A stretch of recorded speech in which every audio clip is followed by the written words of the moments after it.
आप लोगों के जीवन में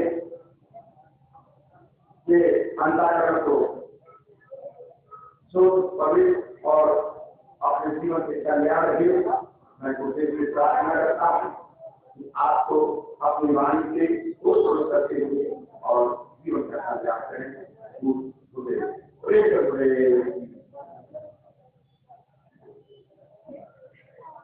मोबाइल समय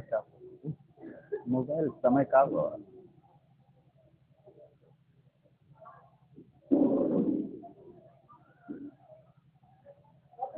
समय ले डाले।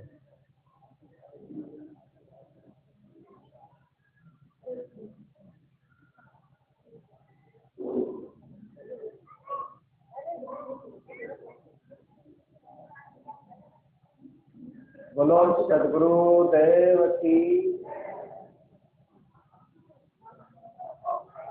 भोजन तो पूछे आए रहे और क्या भोजन शुरू करें, देर हो गया ना।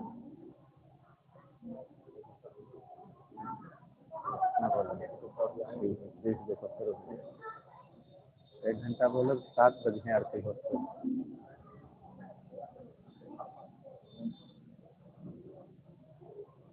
अर्चनी बंदनी संत समाज, सत्संग प्रेमी बंधुओं एवं श्रद्धा मूर्ति देवियों तथा प्यारे बच्चों,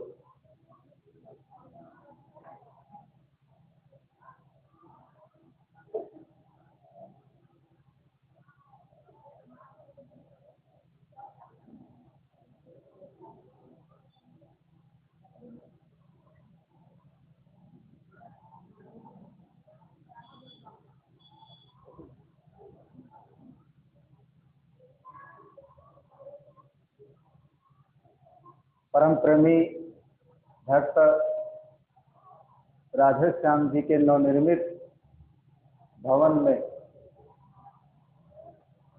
ये एक दिवसीय सत्संग का कार्यक्रम आप सबके बीच संपन्न हो रहा है।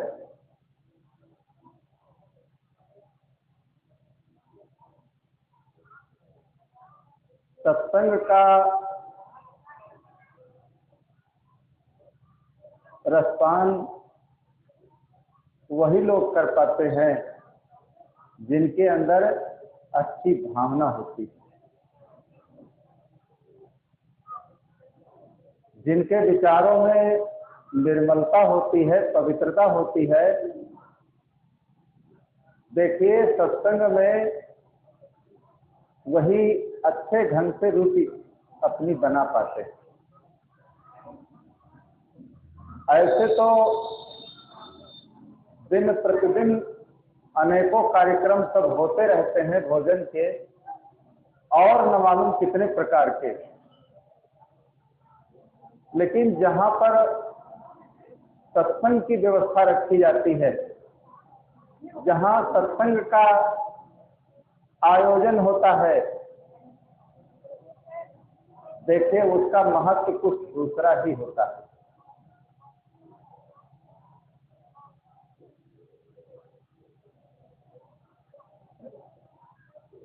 हमारे कबीर साहब के सिद्धांत में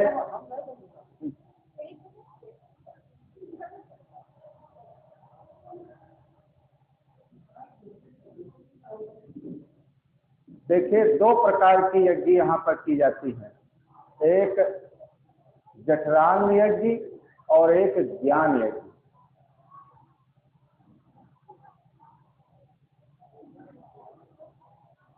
जठराग्नि क्या है? किसी प्रकार का भोजन बना करके शुद्ध शाकाहारी किसी व्यक्ति को खिला देना, और जब वो व्यक्ति ग्रहण करता है तो देखिए उससे पाचन क्रिया से रस बनता है और फिर खून बनता है, शरीर में देखिए ताकत आती है।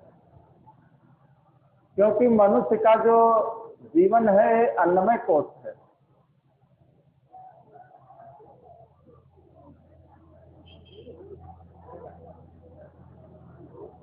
बिना अन्न के देखिए जीवन चल नहीं सकता। तो अन्नमय कोश हमारा जीवन है, लेकिन अन्नमय कोश के साथ साथ अपने जीवन में जो ज्ञानमय कोश को जो जोड़ लेता है, देखे उसके जीवन में सोने में सुहागा हो जाता है।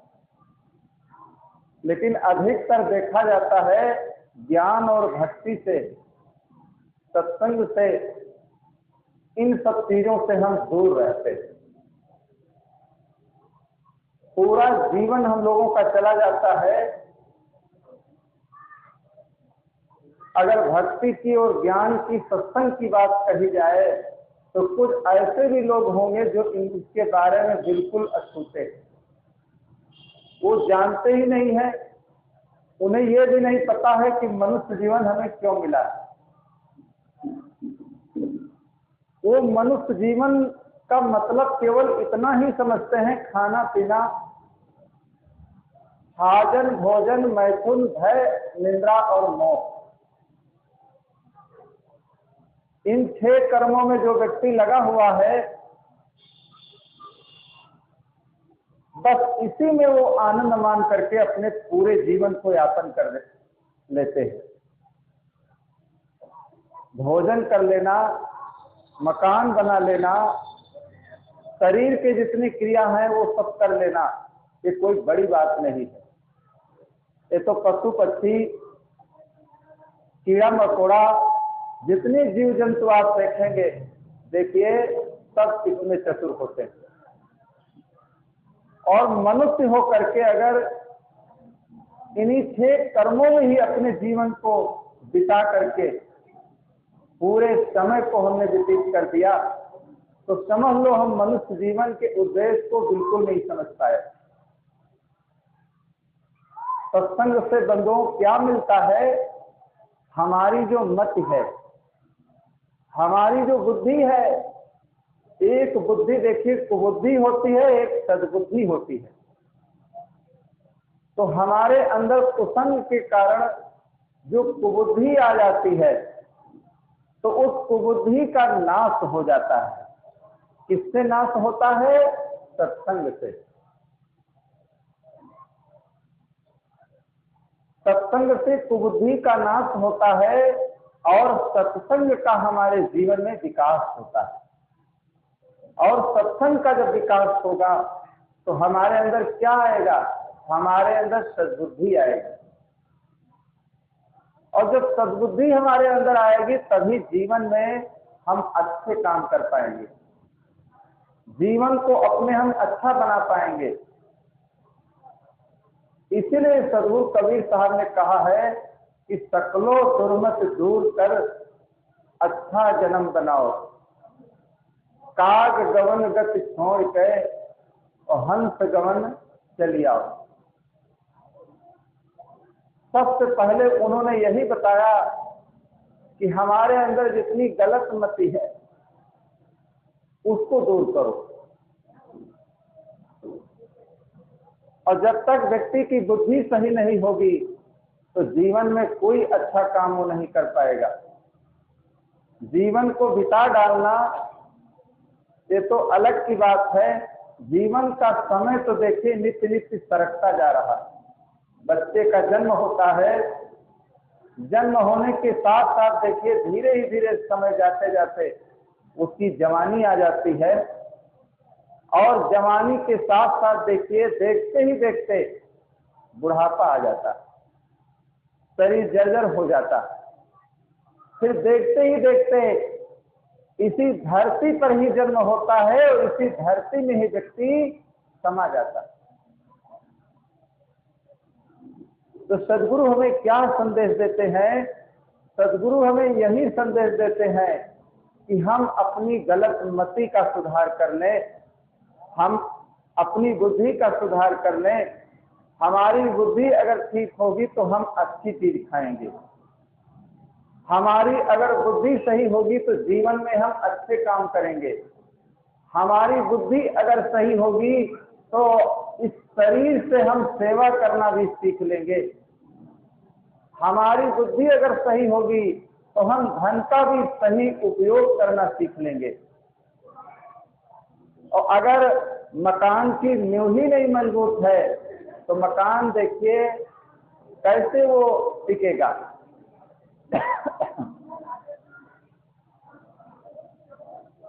मकान की अगर नींव सही है तो देखिए कितनी मंजिल आप बनाते चले जाइए, वो मकान बढ़िया टिकाऊ रहेगा और बहुत दिन तक देखिए वो सुरक्षित रहेगा। तो इसी प्रकार जिसकी बुद्धि सही है तो सारे सिस्टम उसके जीवन के सही हो जाते हैं। अगर बुद्धि सही नहीं है तो कोई सिस्टम आपके अच्छे नहीं होंगे। जहां आप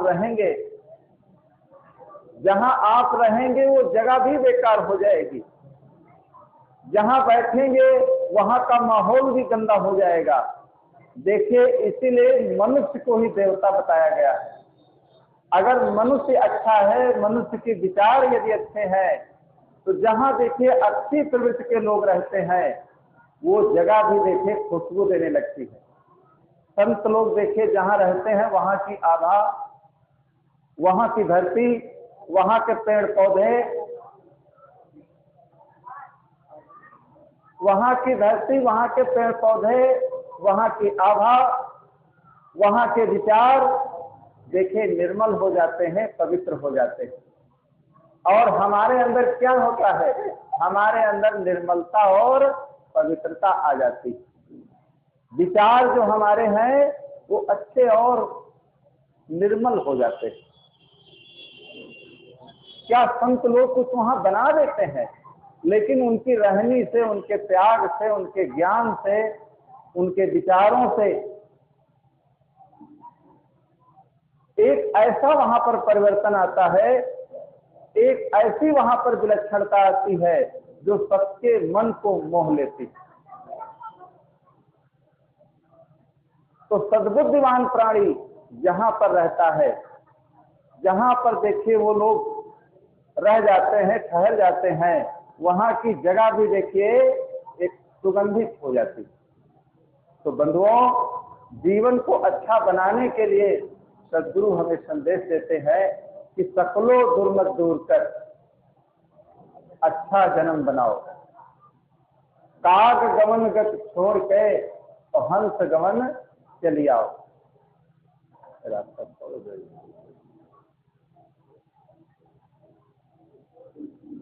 तो सारी अगर कुबुद्धि हमारी दूर हो जाएगी, सारी कुबुद्धि अगर दूर हो जाएगी तो हमारे विचार देखिए अपने आप निर्मल हो जाएंगे, पवित्र हो जाएंगे। और हमारे अंदर अगर कुबुद्धि बनी रहेगी तो कहीं भी हम काबा और कैलाश चले जाएं, लेकिन हमारे विचारों में परिवर्तन नहीं आएगा, निर्मलता नहीं आएगी।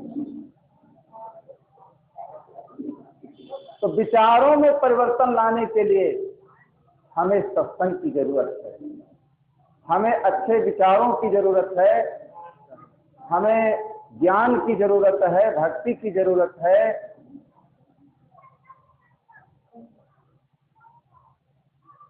तो सत्संग में देखिए सारी सामग्री मिलती है। सत्संग में ये सारा ज्ञान दिया जाता है कि हम कैसे रहें, कैसे बोलें, कैसे चलें और कहां पर बैठें, और कितना बैठें और कितना बोलें, कितना खाएं, कितना देखें, कितना करें। हर चीज पर देखिए नियम होता है, हर चीज पर नियम होता है, हर चीज पर अच्छे विचार होते हैं। और अगर हमारे अंदर इस चीज का ज्ञान ही नहीं है तो हम जीवन को अच्छा नहीं बना सकते। जीवन को अस्त व्यस्त बिता डालना कोई बुद्धिमानी नहीं है। जीवन को बिता डालना, जीवन का समय तो तुम्हारा बीतता ही जा रहा है। देखिए प्रातः, दोपहर और शाम जीवन को बिताना नहीं पड़ता है, जीवन का समय देखिए धीरे धीरे बीतता जाता है। और आजकल करते करते दिन रात देखिए होते होते ये 50 साल का समय देखिए हमारे जीवन का खत्म हो जाता है। और 80-80, 90-90 साल की उम्र देखिए चली जाती है, यही खाते पीते, सोते जागते, लेते देते और मिलते जुलते।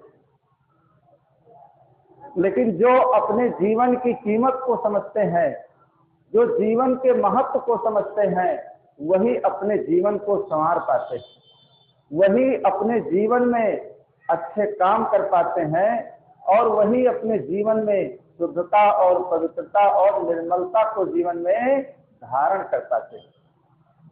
इसीलिए सदगुरु कहते हैं कि सकलो दुर्मत दूर कर।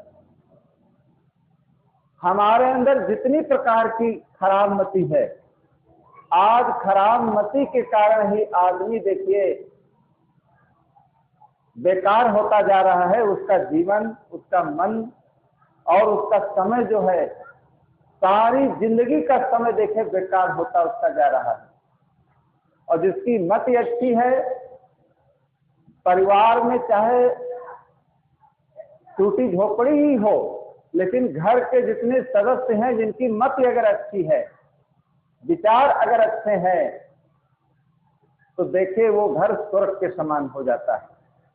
अब कितना ही महल अच्छा बना हो, अगर विचार लोगों के अच्छे नहीं है, सदस्य जितने हैं मेल मिलाप नहीं है, प्रेम नहीं है, सद्भावना नहीं है, एक इधर जाता है एक उधर जाता है, और कोई काम करने में देखिए मेल मिलाप से अगर नहीं किया जाता है, तो देखिए वो काम सही रूप से नहीं हो पाता। और जब प्रेम और भाव और मेल और मिलाप, सद्भावना जहां पर है जिस परिवार में, देखिए वो परिवार देखिए आगे आगे उत्थान, विकास, भौतिक और आध्यात्मिक दोनों स्तरों पर देखिए वो विकास करते हैं। तो हमारे जीवन में प्रेम और भाव, सद्भावना, सत्संग, देखिए सत्संग से इन्हीं सब चीजों का ज्ञान होता है कि सत्संग में हमें क्या सिखाया जाता है, सत्संग में क्या दिया जाता है। सत्संग में एक ऐसा ज्ञान दिया जाता है जिसको जीवन में अगर हम अपना लेते हैं तो हमारा सारा दुख छूट जाता है, हमारा सारा दुख छूट जाता है और जीवन हमारा निर्मल और पवित्र हो जाता है। तो दुख को छुड़ाने के लिए हर आदमी क्या चाहता है? अपने दुख को छुड़ाना चाहता है, अपने दुख को छुड़ाना चाहता है। हर आदमी देखिए पीड़ित है, दुखी है। कोई किसी कारण, कोई शरीर से पीड़ित है, कोई परिवार से पीड़ित है, कोई व्यक्ति अपने मन से ही पीड़ित। तो अपने मन को अच्छा बनाने के लिए, मन को शुद्ध बनाने के लिए, देखिए दुनिया में अगर एक सूत्र है तो सत्संग है। इसलिए सत्संग में जा करके इन सब बिंदुओं पर, इन सब चीजों पर विचार करना चाहिए, विवेक करना चाहिए कि सत्संग से जो ज्ञान मिलेगा हमें, सत्संग से जो सामग्री हमें मिलेगी, देखिए वो दुनिया में आप कहीं भी चले जाइए, वो ज्ञान, वो शक्ति आपको कहीं मिलने वाली नहीं है। तो सत्संग में हर व्यक्ति को जाने के लिए कोशिश करते रहना चाहिए, और जब हम कोशिश करते रहेंगे तो जरूर हमारे जीवन में परिवर्तन आएगा और हमारी बुद्धि तभी सही होगी। और जब बुद्धि सही हो जाएगी तो कोई भी काम हम करेंगे तो विचार पूर्वक करेंगे, और जब विचार पूर्वक कोई सारे काम हम करते जाएंगे तो हमारे जीवन में कोई खतरा नहीं होगा। अब बुद्धि अगर सही नहीं है तो देखिए सास जो है ना बहू से प्रेम करती है, ना बहू सास से प्रेम करती है। सास अगर अंदर जाती है तो बहू बाहर बैठती है, और बहू अगर अंदर जाती है तो सास बाहर बैठती है। एक साथ न खा सकते हैं, न पी सकते हैं, न मिल सकते हैं, न बैठ सकते हैं। अगर विचारों में परिवर्तन है, विचारों में अगर मिलान नहीं है, तो आदमी कितना ही अच्छा उसको भोजन दिया जाए, कितने भी अच्छे महल में उसको रखा जाए, लेकिन उसके जीवन में शांति नहीं आ सकती। उसके जीवन में निर्मलता और पवित्रता नहीं आ सकती है। तो विचारों में परिवर्तन जब तक नहीं आएगा तब तक हमारे कर्मों का सुधार नहीं हो सकता। हमारे कर्मों का तभी सुधार होगा जब हमारे विचारों में परिवर्तन आएगा। और विचारों में जब परिवर्तन कैसे आएगा? विचारों में परिवर्तन जब आएगा जब हमारी बुद्धि सही होगी। तो बुद्धि सही करने के लिए अगर साइकिल बिगड़ गई है, कार अगर बिगड़ गई है, अगर आपका मकान बिगड़ गया है, तो उसको बनवाने के लिए देखिए लोग कोशिश करते हैं और तुरंत बनवाते हैं। मकान यदि पुराना हो गया है तो देखिए तुरंत तोड़ करके उसको नया बनवा लेते हैं। अगर किसी व्यक्ति से आप कह दें कि आपकी बुद्धि बिगड़ गई है, थोड़ा उस बुद्धि को आप बनवा लीजिए, तो देखिए व्यक्ति तुरंत नाराज हो जाता है। तुरंत नाराज हो जाता है कि हमारी बुद्धि बिगड़ गई है, लेकिन आपकी बुद्धि कितनी सही है, आपकी बुद्धि कितनी सही है, हमारी तो बुद्धि बिगड़ गई है। तुरंत व्यक्ति नाराज हो जाता है और तुरंत उत्तर देता है। तो बुद्धि बिगड़ जाती है तो हम उसको बनवाने के लिए देखिए हम कोशिश नहीं करते हैं। कोई अगर दयावान व्यक्ति हमें सचेत भी करता है तो हम तुरंत उससे देखिए नाराज हो जाते हैं। तो सामग्री जितनी होती है, जैसे मकान और गाड़ियां और वाहन बिगड़ जाते हैं, ऐसे मनुष्य की बुद्धि भी बिगड़ जाती है। ऐसे मनुष्य की बुद्धि में भी बिगाड़ आ जाता है। जैसे रावण की बुद्धि में जब बिगाड़ आ गया तो देखिए रावण की बुद्धि में जब बिगाड़ आ गया, ब्राह्मण होते हुए, विद्वान होते हुए, देखिए पराई स्त्री को देखिए उसने वो उठा लाया। अगर बुद्धि में उसकी बिगाड़ ना आता, अगर बुद्धि में बिगाड़ ना आता तो देखिए विवाहित उसका जीवन था, सीता को लाने की क्या जरूरत थी। लेकिन जब बुद्धि बिगड़ गई तो देखिए सीता को चुरा लाया। अब सीता को जब ले आया चोरी से, बहुत लोगों ने उसको समझाया, हनुमान जी ने, अंगद जी ने, कोई काम अगर आप गलत करते हैं तो आपका अगर कोई हितैषी व्यक्ति है वो सुनता है तो समझाने की कोशिश करता है कि इस व्यक्ति को हम समझा दें, ज्ञान दे दें। लेकिन अगर वो व्यक्ति नहीं समझता है तो देखिए क्या होता है, उसका परिणाम भयंकर हो जाता है, उसका नतीजा बुरा हो जाता है, उसका परिणाम भयंकर हो जाता है। ऐसे रावण को समझाने की बहुत लोगों ने जब कोशिश किया, लेकिन रावण नहीं समझ पाया। रावण नहीं समझ पाया तो देखिए उसका परिणाम क्या हुआ, उसका परिणाम भयंकर हो गया। सारा परिवार मारा गया, सोने की लंका देखिए जला दी गई। और आज भी देखिए रावण की अपकीर्ति संसार में आज भी फैली हुई है। कब देखिए रावण ने सीता को चुराया था, लेकिन आज भी दशहरे के दिन देखिए प्रतिवर्ष रावण का पुतला जलाया जाता है। रावण का पुतला बना करके लोग जलाते हैं। जलाने का मतलब यही है कि लोग सीख ले लें अपने जीवन में कि रावण ने देखिए कब एक सीता को चुराया था, तो आज भी उसका पुतला देखिए जलाया जा रहा है। तो ऐसे ही हमारी बुद्धि जब बेकार हो जाती है तो हम लोग न करने योग्य कर्म कर डालते हैं, न खाने योग्य चीजों को हम खा लेते हैं, न पीने योग्य चीजों को हम पी लेते हैं, न जाने योग्य जगह पर हम देखिए चले जाते हैं। जीवन में न मालूम क्या क्या जीवन में हम कर लेते हैं, जीवन को बिल्कुल हम बेकार कर लेते हैं। तो बंधुओं, अपनी बुद्धि को सही करने के लिए आज हम कहाँ आ गए हैं? सत्संग में आ गए। तो और कार मोटर को बनवाने की दुकानें अलग अलग हैं बंधुओं, लेकिन बुद्धि को सही करने के लिए अगर कोई भूमिका है तो सत्संग है। तो सत्संग है, जब हम सत्संग में पहुंचते हैं, जब हम सत्संग में पहुंचते हैं तो अब हमारी बुद्धि वहीं पर सही हो सकती है। वहीं पर हमें अच्छा ज्ञान मिल सकता है, अच्छे विचार हमें वहीं प्राप्त हो सकते हैं और हमारे जीवन में जीवन जीने की शक्ति वहां हमें प्राप्त हो सकती है। लेकिन कुछ लोग ऐसे होते हैं वहां तक पहुंचते नहीं हैं, कुछ लोग ऐसे होते हैं पहुंच जाते हैं तो वहां की बात समझते नहीं।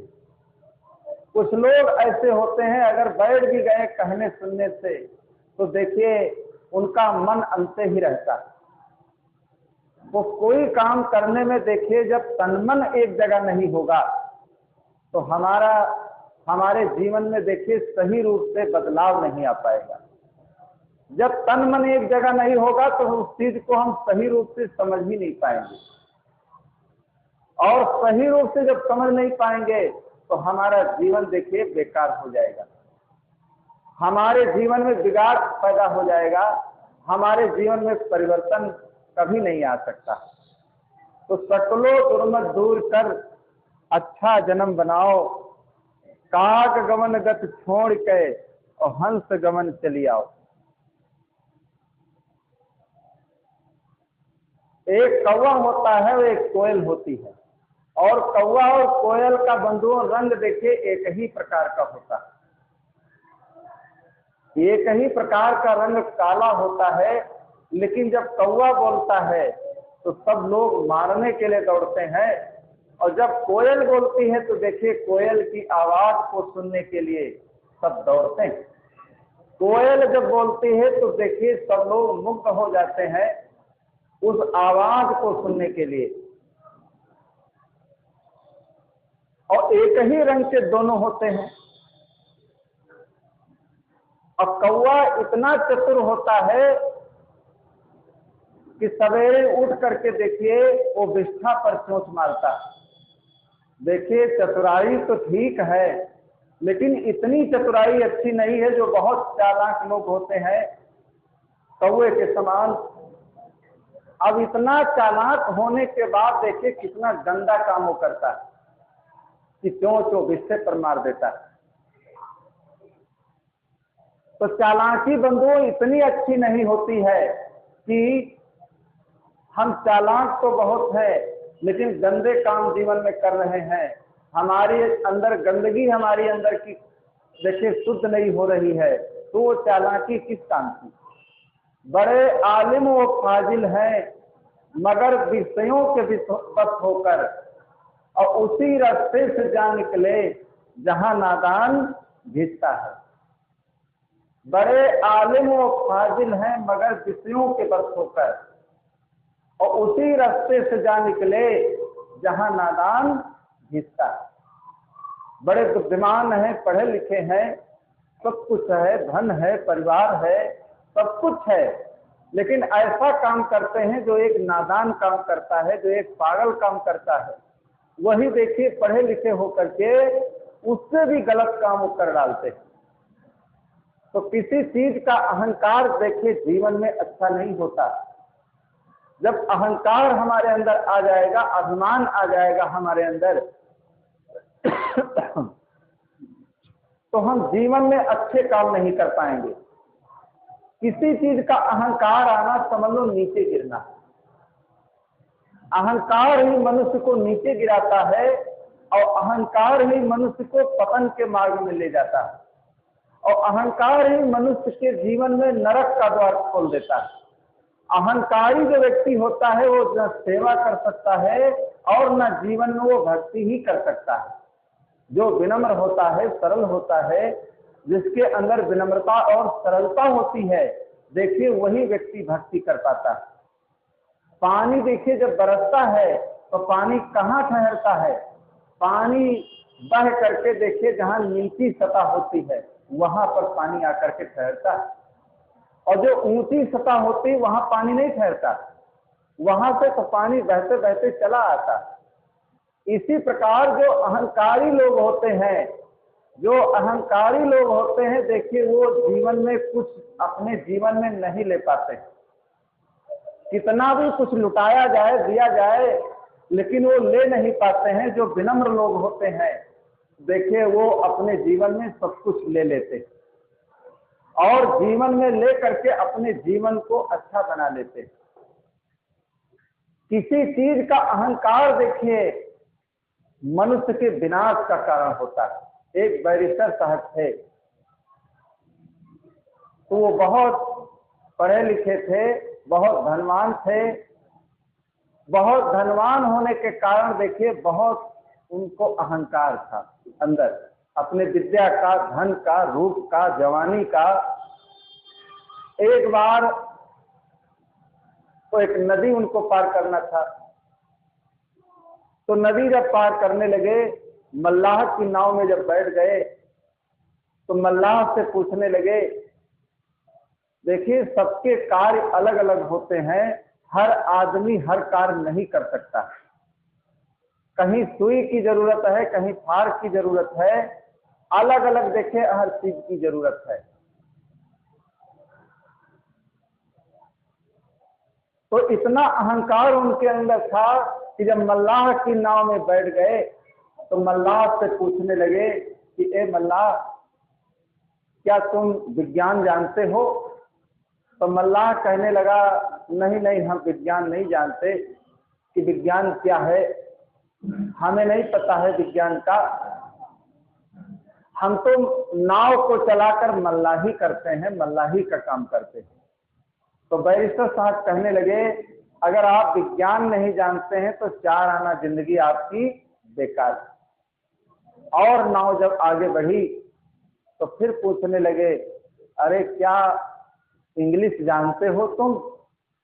तो मल्लाह कहने लगा, हम इंग्लिश भी नहीं जानते कि इंग्लिश क्या है, हम तो मल्लाही करते हैं।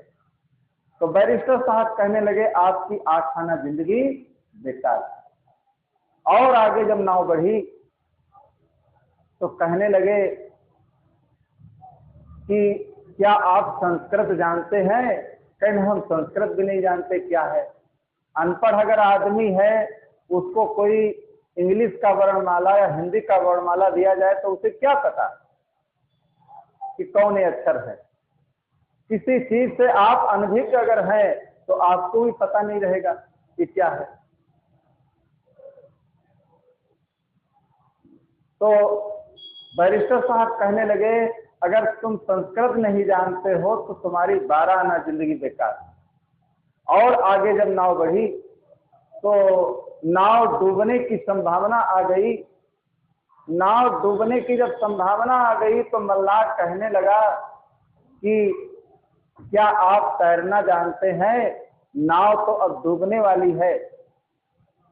तो बैरिस्टर साहब कहने लगे, सब कुछ तो सीखा, लेकिन तैरना हम नहीं जानते, हमें तैरना नहीं आता।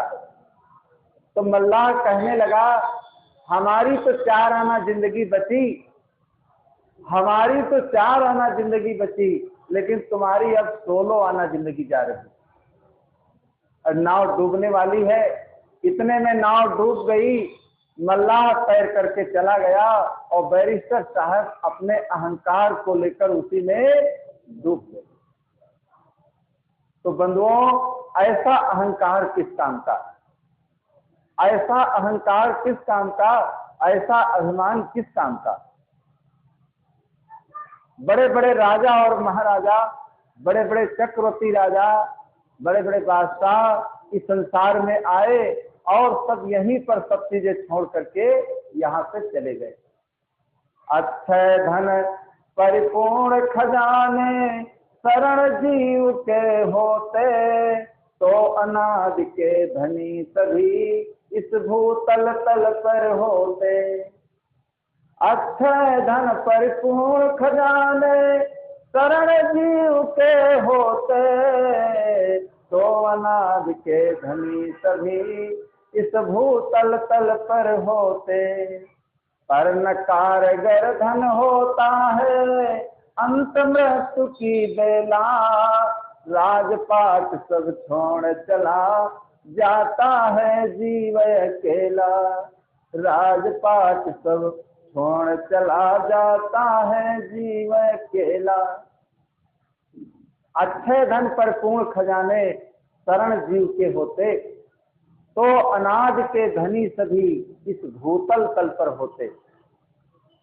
पर न कारगर धन होता है अंत मृत्यु की बेला, राजपाट सब छोड़ चला जाता है जीव अकेला।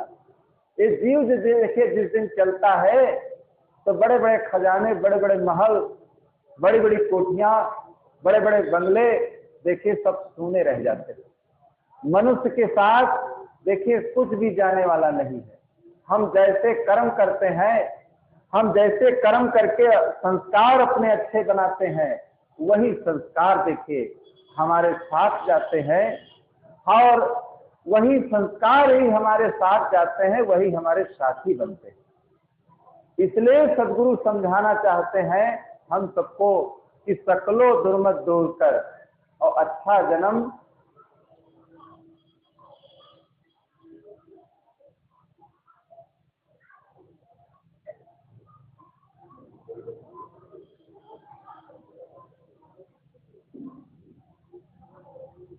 सकलो दुर्मत दूर कर अच्छा जन्म बनाओ, काग गमन गत छोड़ के और हंस गमन चली आओ। सारे दुर्गुणों को छोड़ करके और कहते हैं हंस की रहनी सीखना चाहिए। एक कौवा की रहनी होती है, एक हंस की रहनी होती है। इसलिए सदगुरु कहते हैं कि कौवा की चाल छोड़ कर